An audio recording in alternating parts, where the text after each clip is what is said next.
Welcome to 1,000 Tiny Steps.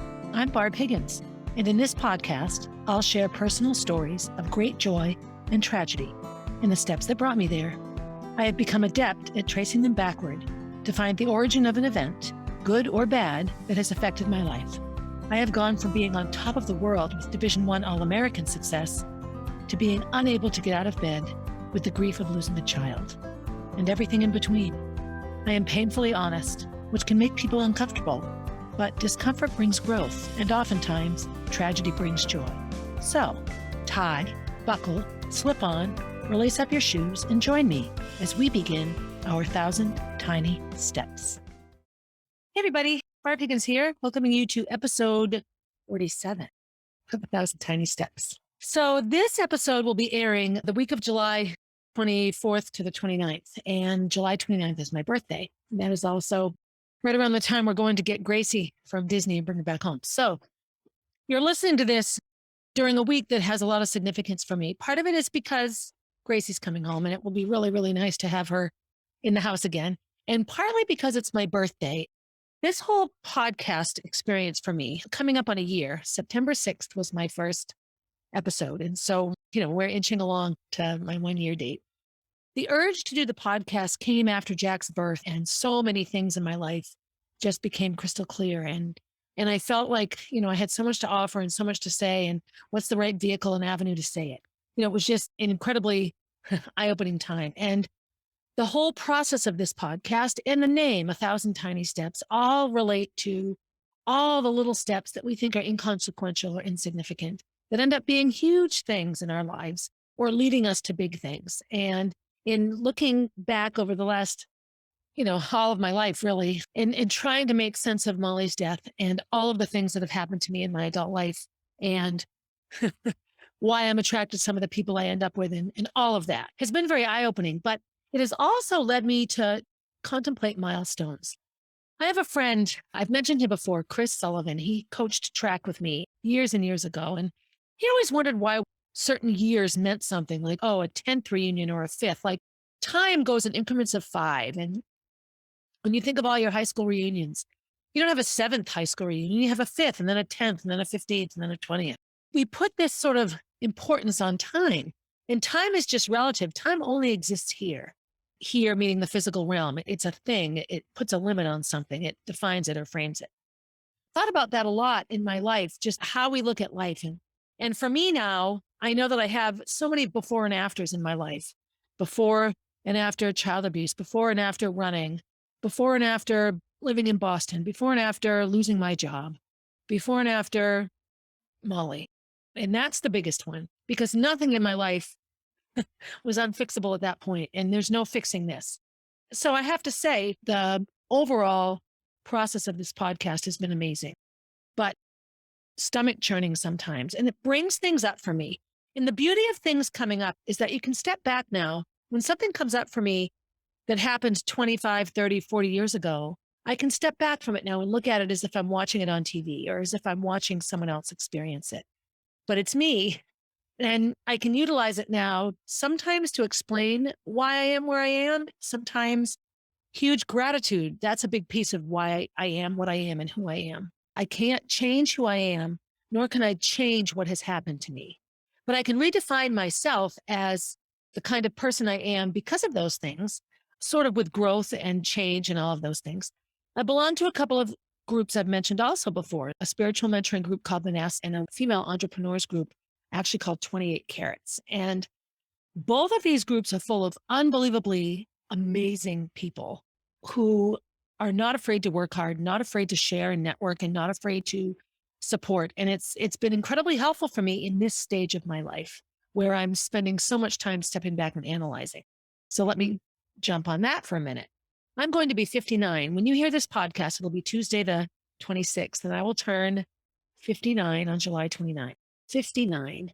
So when I think back to the adults in my life and when they were 59, my mother was 59 when I was giving birth to Gracie, and she was very much a grandmother to me in my mind. Mr. Ludi was 59 the fall that I started running track. And I didn't think of him as a young man. I thought of him as old, a grandfather-aged person, a senior citizen. And here I am that age, and I don't think of myself as old. Sometimes when I look at my reflection in the mirror, when I'm pushing a carriage and I look like a granny pushing a carriage, I get a little upset. I definitely feel old because I look old. My posture gets bent over. I have to remind myself to stand up straight. I have to stretch and stretch to make sure I don't hunch over. But then I go to the gym and I do these workouts. Yesterday I was at CrossFit Amesbury and today I was at Amscape CrossFit, and two very different workouts, two very different dynamics, but I am right there with everyone else in the gym. I'm not getting blown away by people young enough to be my great grandchildren. Age becomes funny then. Why does the number matter? That marks how long my human body has been here according to a Gregorian calendar. I'm a different number of years old depending on the calendar you use. So we assign these numbers, but as I approach July 29th, and as you're listening, it's just days away, or it's now, it's made me sort of think back and ponder significant birthdays that I've had, ones that I remember, and things that went on in them. And so when I think back as a little girl, birthdays to me were different as a little girl. Before abuse became a part of my life, they were just happy party-filled days. And everyone came over and you wore pretty dresses and you got presents. Probably the one I remember the most was when I turned 8, I believe. Yes, going into 3rd grade. We made these paper plate hats with paper cups on top, and I got a raincoat and an umbrella. We ate outside on the picnic table in the backyard, and then we all went swimming at White's Park in the pool. And then it was a sleepover.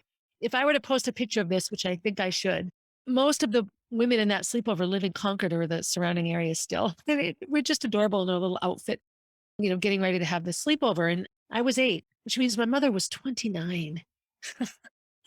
Oh my gosh. So, I think back to those birthdays. And then, a very significant birthday is 16. You get your driver's license.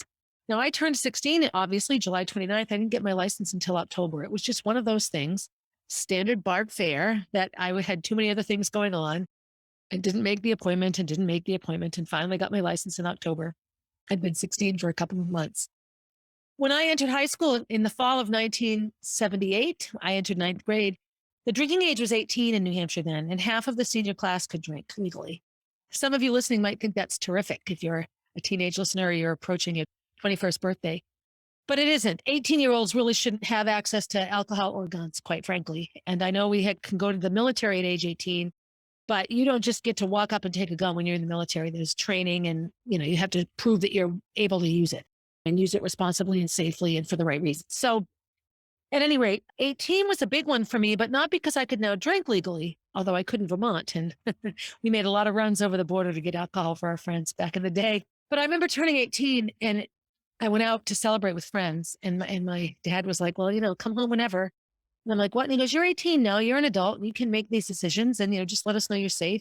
If you were going to come home and you decide not to, let us know. But it was just like this weird sort of corner turn where I was, July 28th, I was still 17. And then July 29th, I'm somehow different. And it was just a day. It's like 1 degree of water going from water to steam, 212 to 213.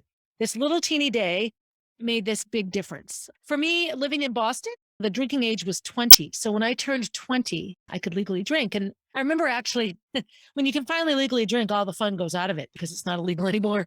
Alcohol became much less of a, ooh, I'm going to have alcohol, and more of, I can have alcohol. And of course, back then I was a very big binge drinker. I was in high school. I was in college, a blackout drinker. But I was excited that I could drink legally. And I remember I partied actually heavily with my friend Sally. She turned 21 like a week later. Our birthdays are like a week apart. So we celebrated them together all the time. It was a lot of fun. And that was a fun one. I remember I actually celebrated that birthday in Amesbury, Massachusetts, which is just a strange coincidence all those years ago. I turned 20. That was 1983. It was a fun summer. So birthdays bring back memories. They evoke memories to me and significant birthdays. Another significant birthday for me, and this is a passage of time birthday, is 25. So when I turned 25, I remember having this stark realization that I was halfway to 30. I divided the decade up in my head, and it really actually upset me quite a bit. And it was one of the reasons I decided to move home is that, you can live in this sort of world of college. And then, I graduated college and I went to grad school. So I was 22 when I was finally done with school. And those next 3 years, I really still lived like I was in college. I was running for Nike. So I had a means of support and travel to different races and things. So I just got a bunch of part-time jobs. I was a cocktail waitress and I worked for Parks and Recreation in the summer. And I worked at clothing stores and running stores. And I really just tried to piece together a life that left me time to party and to travel and to do what I wanted to do. And that really quickly became something that wasn't going to work. 25 was that big birthday because I felt like I was now on my way to 30 as opposed to on my way to 25 or leaving 20.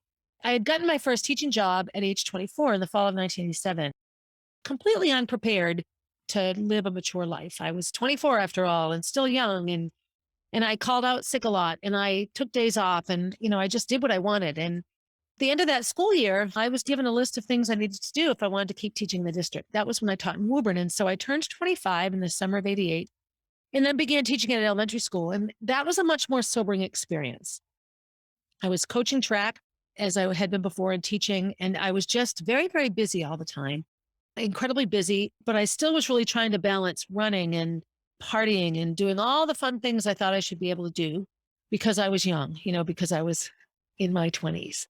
But I remember at that time turning 25 and really thinking I should probably move home. Like I'm really not okay. I have this job here, but I'm not super happy. At the end of that school year, 25 turning 26, I did come home. And that was when I moved back to Concord and taught for a year at Second Start. And I remember 25 to 30, my life, I talked about this where I just cut off one part of my life and started the next. And that was probably the right thing to do. So 25 wasn't like a big party or a big markation, but in my mind, I started to make a shift. I'm not really cutting it here. I'm making poor decisions and I should go home. Thinking it would be straightening up for a month and then I would. So then I turned 30. That was the next significant birthday. And I think 30 is a big one for everybody, but women in particular, you really start to notice physical changes around 30. And I can remember when I first started teaching, and we'd have these overnight camp thing with a sixth grade in our school. And we had a couple of field trips and teacher parties were all in bathing suits. And I remember thinking, thank God I'm still young because my skin isn't smushy yet. And, I just saw teachers who were older than I was and felt like, oh, good, I don't look like that. And you turn 30 and suddenly you do look like that. For women, the physical shift can be pretty significant. I think it's a hormonal shift as well. And so turning 30 for me was significant. And we all know, I just talked about this. I got married after knowing somebody for 11 weeks. That was the summer of my 30th birthday. And after that, I really stopped paying attention to birthdays for a while. They just sort of didn't mean anything. I'm like, all right, I've turned 30. My next big one is 40. And so when I think about 40, I had just had Molly and that was considered an old lady birthday. I had Molly in April at age 39 and I turned 40 that summer. And I remember I nursed her well. I nursed her until she was 2.5. And I remember when Molly and Gracie were 4 and 2, they would say 4 and 2, 42, because they were 4 and 2 and I was 42 and it all matched. I have a hard time remembering that now because it really hurts me. 40 was a big one. In my 40s was when my life sort of took a turn. And I'll talk about that in upcoming episodes when I'm talking more about, the time frame. But right now I'm just doing some birthday ruminations because it's my birthday week. So my 40s sort of marched along and I was busy with Gracie and Molly and things were fine. Things were really okay for a long time. It was around 2007, 2008 that they started to sort of fall apart. And that's when I was 45, 46, then 47. So my later 40s. And I remember, I think I turned 45. I was teaching at Concord High School and I remember thinking, all right, I'm halfway to 90. I'm not even halfway through my life yet. I'm going to live to be 100. And it was this sort of funny thing. And I know a lot of my students were surprised at how old I was at that time. So then I had the job loss and all of those things happened in my late 40s. And so I turned 50 in 2013 and I was 2 years into 50 million part-time jobs trying to make sure I could give Gracie and Molly the life that I wanted to give them. I talked in the last episode about how happy I was when I had them. Like I just thought I was living my fulfillment and I only had happy plans. And Molly and Gracie would graduate. I remember I had their preschool and kindergarten pictures on Gene Connolly's wall. He was the principal at Concord High at the time. And I would always give him Molly and Gracie's school pictures because he loved them. We called him Papa C. And I remember thinking how far away 2019 and 2021 seemed, not knowing the decimation that would occur between that time. So my birthdays throughout the trauma of my job loss, I remember when I turned 50 and it was sort of like, okay, now I can say I'm halfway there. And now I'm marching. It's like turning 25. I'm not marching away from 0 anymore. I'm marching toward 100. I remember significantly that birthday. We had big celebrations for my birthdays. Gracie and Molly loved it. So when it was my birthday, we had cakes and, it was summertime, so we were always busy. Oftentimes I was at Princeton camp. I celebrated more than one birthday in Princeton, New Jersey over the years. And so, I get sung to at dinner in the dining hall. All of those realities existed around my birthday, and it was fun. I enjoyed celebrating them. I remember my 46th birthday, I believe. Let me think. Yeah, was spent on the front porch at Roy's house here in Concord. He had gotten the house back, and we were getting together to have some conversations, some big conversations. And he bought me a bouquet of flowers and thanked me for being willing to share what I knew. That will end up being a very significant birthday. So my 53rd birthday was 2016. And that was the first year. I haven't really celebrated my birthday since. Sometimes people will send me cards or get me a cake, but I don't ask for anything, and I prefer not. Birthdays are hard for me. They just mark years without Molly now. Why is July 29th different than any other day without Molly? It isn't, except it's a marcation of some sort. It's one more birthday of mine that she's not here, and I have a very hard time with them now. With all the birthdays, I try very hard to make Gracie's birthday happy, but I know for her it's a conflict. Her last birthday with Molly was just days before Molly died. Now you have this holiday with all this pressure to be happy, and here we are, sad about it. Kenny's birthday is September 6th, which coincides with my first ever podcast episode. And oftentimes we celebrated his birthday in Pennsylvania. Labor Day weekend in that time of year is often a time that we would travel down there. His last birthday before Molly died, actually, the girls went down. Molly and Gracie went down to Pennsylvania with Kenny. I worked like 5 road races. It was Labor Day weekend 2015, and I had 2 on one day. I had 4 races in 3 days. It was incredibly good money. I couldn't say no to it. Things were very, very iffy with Kenny and I at that time, lived apart, and then we were sort of rooming together again. And then we ended up getting an apartment again so we could separate a few months after that. And so he went down with the girls and they had a wonderful time. Hindsight now, I wish I went. I didn't. I worked a bunch of road races and I spent some time with Roy, which infuriated Kenny. And I guess, rightfully so. Who am I to argue how anyone feels about what I do? I'm just happy to share it now. So birthdays are funny. And so in the years since Molly's died, 52, turning 53, all the way to this year turning 59, they're very different. With the birth of Jack, my 57th birthday was big because I had just had an embryo transfer, an IVF transfer. So that was significant because, here I was turning 57 and hoping that I was pregnant. Turning 58 was big because I had this 4-month-old baby, jingle jangle. And so that was significant birthday just because of the age. And this one is too. I'll be turning 59. I'll be entering my 60th year, and I have this young baby. So I would be completely dishonest and remiss if there weren't times in my day-to-day life where I think to myself, oh, Barbara, what have you done? You have this little baby, you're responsible for this baby. And it makes me think, oh, I can't do anything that I want. And I realize I have to rethink it and reframe it. I can do anything I want. I get to include a beautiful baby in it. Or if there's something I want to do that isn't suitable for a baby, I have so many people that will take Jack for a day or two if I needed to go do something or whatever. And, I feel like what I have is this amazing little human that I created and is here to help me celebrate all these birthdays from here on out. 59, I have a lot of goals. And so I'm going to talk about that a little bit. And then I'm going to go back to some other ones that relate to a recent visit I had. In my 59 turning 60 year, I have to be honest, part of me really wants a sibling for Jack. And I just don't think it's logical for me to try to have another baby. And I'm not sure that I would even be allowed to do so. I don't know where I would go to do that. And I wouldn't be willing to put myself at too high a risk. But I do feel that Jack, like Gracie, would benefit from a sibling his age, somebody that lives in his house with him. And I know a lot of people say that only children are just fine, and they are. So oftentimes I think of adoption. I've looked into fostering, but I tell you what, when you lose a child, I can't imagine having somebody hand me a baby and then a few months later I have to give that baby back. I don't think I could do it. And maybe that's selfish. I think I'm just being honest ahead of time.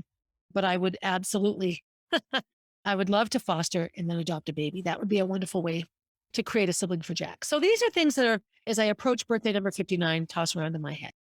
Professionally, I am very much interested in utilizing this podcast and all of my online experiences now with Montefiore Hospital and the commercial and the billboards and all to facilitate some sort of online presence. I really want to be a public speaker, and I think I would be good at it, or a motivational speaker. Either way, I don't have a hard time talking. I know my podcasts aren't flawless, but I make a list of things I want to talk about, and I look at the list a few times and I ruminate, and then I make the podcast. I don't feel like I would have a hard time speaking and having speaking engagements. And so I'm looking into that. I actually would love to continue to grow a coaching business. And when I say a coaching business, I'm not an entrepreneurial coach. I think I'm good with health and fitness. I'm getting certified as a grief coach online through David Kessler. That's not a counselor. I'm halfway to an EDD, a doctorate in education. I could potentially redo some of my coursework and get a doctorate in either counseling or therapy or something like that. And then I would be perfectly qualified to counsel. But right now, what I really would love to do is just utilize what's happened to me and what I know to spread the message. In my 60th year, after I turn 59, I'm going to publish my book. Virginia and I are just now ready to send it to the publisher and take it from there. And this is like a 4 to 6 month or 4 to 8 month process. I think I would like to have it released around Jack's and Molly's and Gracie's birthday. I think that time of year is when my life blew up, and it blew up in great ways with having babies, and it blew up in a horrible way with losing babies. That's also coming in my, 60th year. And then finally, physically, I had some foot surgery, and I'm really, really looking to take better care of myself. I've started the process in some ways. My diet is flawless.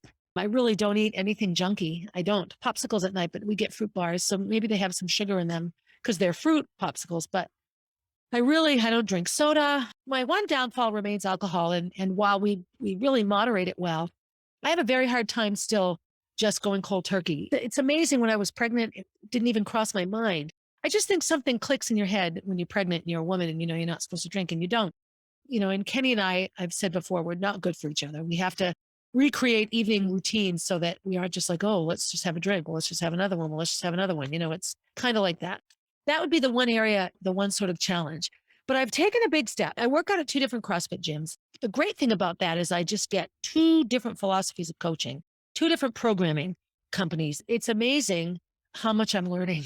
And I'm doing some CrossFit coaching. And what's been fun in the coaching realm is really articulating what I know. And I think sometimes I surprise people. I often feel I don't get a whole lot of respect as a coach in the CrossFit realm. And I'm not always sure why. My friend Bethany pointed out to me, she said to me one day that I'm somebody that people enjoy being mean to. And I don't really understand why, but she's not wrong. And I don't think it's like, well, let's pick on Barbara, but I end up being a really good scapegoat sometimes. Again, in my journey, in my 1,000 tiny steps, this is something that I want to analyze as I go forward in my sort of self-made career. I enjoy my teaching at VLAX, but I realize that I'm just coming to the point now where I might need to let that go because I really do want to focus on these other things. I like the income. It keeps me steady there. And so I worry about that piece of it. But if I didn't have that money, I might be more careful in other ways. And then finally, the other physical task and challenge for me is CrossFit, the sport of CrossFit itself. But that's not really the final one, but I want to get back into competing. I did 2 competitions last fall and I was 150 pounds and I had just had Jack and I was really, really quite fit because I worked out all through the pregnancy, but I'm thinner now. I'm probably 10 pounds lighter and stronger in many ways and stronger lung wise. So I'm really excited to compete and make a name for myself in the CrossFit community. I wouldn't mind seeking out a sponsorship, perhaps. I think I'd be a great representative for, either a line of athletic wear or CrossFit itself or coaching or whatever as a master's athlete approaching 60 with a baby or a toddler. And the final thing, this would be the final thing physically, is I really want to get back into running. I haven't run for a long, long time. And I did a little bit of running in my workout today, and I'm looking down at my foot if you're watching me. And it felt great. All sorts of other things aren't right, but I have a wonderful chiropractor, Veronica Witten. And I went to her today, and she has a machine that scans your feet and creates orthotics. And so I'm excited because I know if I put some support under my feet, other things will iron themselves out. I know it's very easy for me to feel why certain things are not feeling so great. So this is where I'm at birthday 59. Next year, I'll be entering my 6th decade.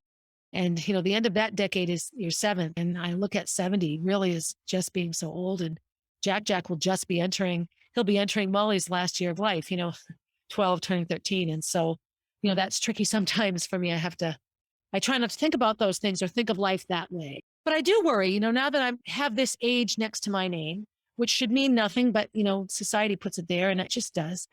I ponder and worry and I want very much to create a different life for Jack than I created for Gracie and Molly, because Gracie and Molly, I look at them as my picket fence family. And I don't look at Jack that way at all. I don't know what he is, but he's my gift and my blessing and my journey. He's the captain on my ship, even though he's a he and not a she. One of the reasons I also thought to do this episode is I listened to other podcasts. I've mentioned this before, and I'm listening to one right now called Okay Yup, and it's by a girl named Libby that used to run for me. She's a young woman. She's in college. I think approaching her senior year is what I think. I'm not quite sure. Her podcast is terrific, and she just did one about her freshman year of college, and she talked with another girl named Grace that I also used to coach. And they shared how much they thought they were supposed to love it. Yeah, I'm going to college, and how miserable they were, and how anxiety producing it was, and how much they cried, and things that they liked, things that they didn't like. And it brought me back to a lot of the assumptions we have about things that aren't true at all, and some of them attached to birthdays. So I know turning 18, I remember when I was coaching at Concord High School, this became a tradition with the girls I coached. Whoever had a birthday during either one of the seasons, cross country, indoor, or outdoor, when they turned 18, they'd go buy a cigar or cigarettes and a pornographic magazine, Playgirl or something, because they can buy cigarettes and porn now because they're 18. Typically we would burn the magazine. That was like a really woman empowering thing.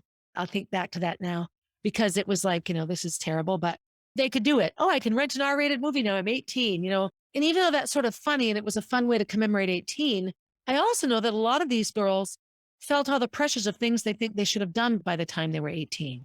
I should have done this. I should have done this. Another big milestone for girls is getting their period. And, it's a social thing. Like, oh, am I the last one to get it? I was like one of the last ones to get my period. I didn't get it till I was 14 and a half, almost 15. Molly and Gracie were like 11. There's a whole age range, but you want to get it because you want to fit in. You want to be mature. You want to know you're not a little girl anymore. And then you get it and it's horrible. And I know that's like a sort of a TMI analogy, but it's the truth. I mean, I remember I wanted it and I finally got it and I had horrific periods. Like, why did I want this? But it's one of those things that marks progress. Turning 21, now that means you can drink. And okay, that's terrific. But it also means that you're legally, officially recognized as an adult. And there's a lot of sadness around leaving youth.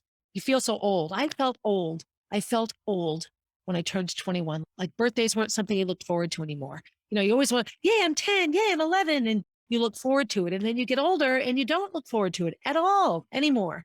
So I remember that. And I remember going off to college when I went to BU and I was so excited, a full scholarship, and Joni Benoit was going to be my coach and David Henry was the head coach. He's an Olympic gold medalist from England. And I remember going off to Cape Cod for cross-country running camp and meeting all my new teammates. And I had a blast. We had a blast, I will admit it. But I also just had this knot in my stomach. I was homesick. I wanted my friends. I wanted things to feel normal. And I remember moving into the dorm and I remember this girl named Tanya, and I love Tanya. But we were both like, well, how do we navigate? Like, what do we do? Are we happy? And I felt like I was on a vacation I didn't want to be on. Nothing felt right. I came home almost every weekend. I had a boyfriend up here. I would come home, but home wasn't the same. Life continues along and you're not in the realm anymore. Even though I was looking at the same house I grew up in, it was different now because I didn't live there all the time. That was really hard. I always warn my graduating senior runners that, look, if you hate college, don't worry about it. You have to settle in, allow yourself that chance. And that was a lot about what these girls were talking about. Turning 30 is nothing. 50 is the new 30. Like, it doesn't matter. Turning 30 is nothing. There's no rush now to do certain things as a woman before 30. I mean, I think that changes a bit with society sometimes. But I do know that there were things in my life that I thought were going to be a certain way that weren't. Another one was motherhood. I was not going to have children. And I remember when Kenny and I first decided we might spend the rest of our lives together and everything, we had not made or lost baby Gordy yet. And I said, look, you have kids. I do not need kids. I'm fine. And then I had that, I had Gordy in my belly for those weeks. And I realized, I have to be a mom. I'm a mom now. And I knew what that felt like. And hence Gracie and Molly. And, we had talked about having a third child and then decided against it. And had I gone ahead and had that third child, so many things in my life might have been different because that would have changed the trajectory of what came after Molly. But I didn't. Hindsight's 2020, but it doesn't mean you should look at hindsight because I wasn't there to make those decisions as me now. But I remember Gracie being born, and of course I loved her. I was overwhelmed. Oh my God, here she is. But there were times when I'm like, shouldn't I love her more? Should I feel more connected? It takes a while. For me anyway, it was like, oh my God, she's alive and she needs me. And what do I do? And then our lives changed so drastically. Gracie was not an easy baby. And I can remember apologizing to Kenny, holding Gracie on these steamy hot summer nights. And she was screaming, we called her Psycho Baby. And just, I'm sorry, Kenny, I'm sorry. Because I just felt so bad. His children were finally entering the age group where they were going to grow up and move along. And he could have been years away from freedom. And now here he is at 66 with a baby. But I remember being concerned about that, like really worried about it. Like, do I not love her enough? And of course, I would step in front of a train for any of my children. But I do remember having ideas about it. I also remember thinking that I should feel older about being 40, 50, or 60. So one of the greatest things for me, and this is sort of because of my job loss, but also because of me as a runner, is I've always been youthful athletically and physically. I'm incredibly lucky genetics wise. I'm very, very young for my age. And so when I entered the CrossFit realm, I was 46. I turned 40. I started in November of 2011. So I think I was 47.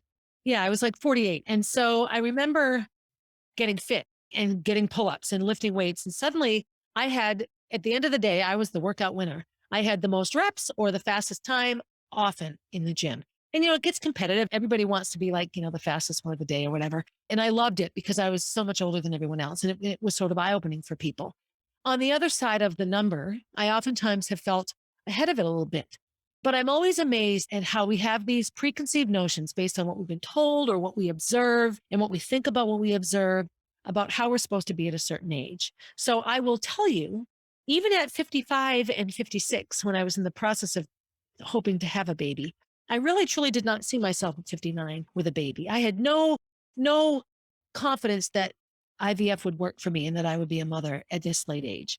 I can certainly tell you when I was giving birth to Gracie and Molly, I did not see it this way at all. I thought that my life after they left would be the next big chapter of travel or who reinvent myself. Who knows? And I can still do those things and I will do those things. I feel like that's kind of what I'm doing right now. And that getting online and sharing my story is part of that.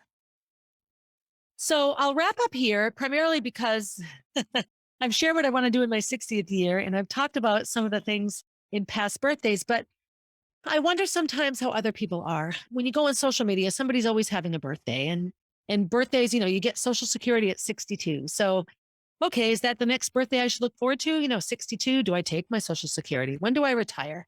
You can join AARP at 55. I can go to restaurants and get a senior citizen discount right now. I can get discounts on lift tickets at ski areas because I'm, 59. I find that to be so interesting. The other thing that comes along with being my age and getting older and getting into my sixth decade is that my parents and their friends and my friends' parents and that whole generation is beginning to die. And, you always look to the adults ahead of you. I have no desire to be the matriarch of my family. I'm not ready for that, except that I'm approaching 60. And sometimes that's how old matriarchs and patriarchs are. My brother Rick just turned 62. So yeah, he can collect Social Security. Congratulations. But my parents are 80 and do they have 20 years left and they'll live to be 100? Unlikely. Jack will turn 20 and probably not have his nanny and papa here. His Grammy babe is 96 right now. I'm not quite sure he'll turn 2 and have Grammy babe. Slowly but surely, the generations ahead of us go. I remember the first year I was really friendly and close with Kenny, his mother turned 70. And I remember his mother turned 70. And I remember thinking 70 was so old. And, Kenny's brother is 70 or going to be 70 this fall. That's his brother. That's our generation. So our generation is now the same age as his mother was when we met.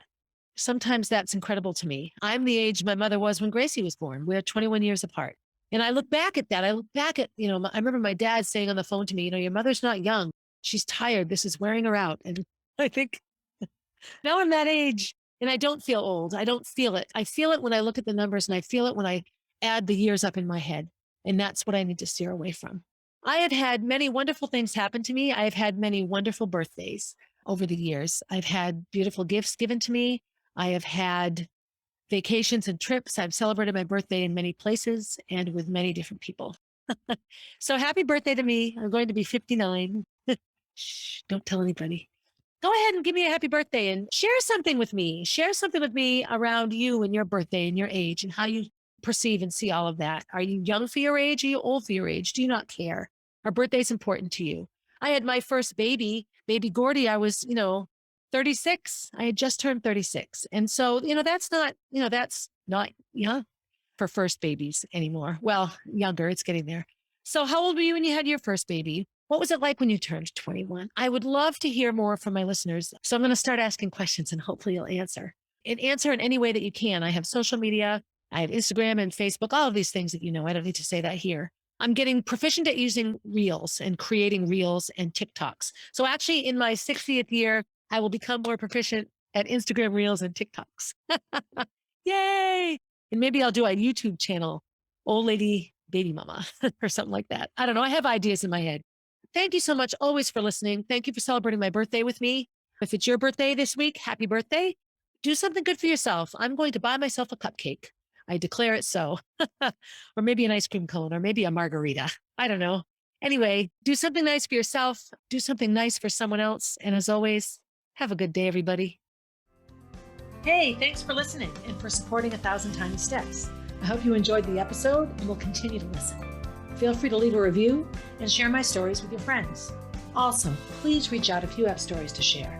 I love hearing from and connecting with my listeners. If you would like to know what I'll be talking about down the road, you can find me on Instagram at barb_444, on Facebook as Barb Higgins, and at my website, www.1000tinysteps.com.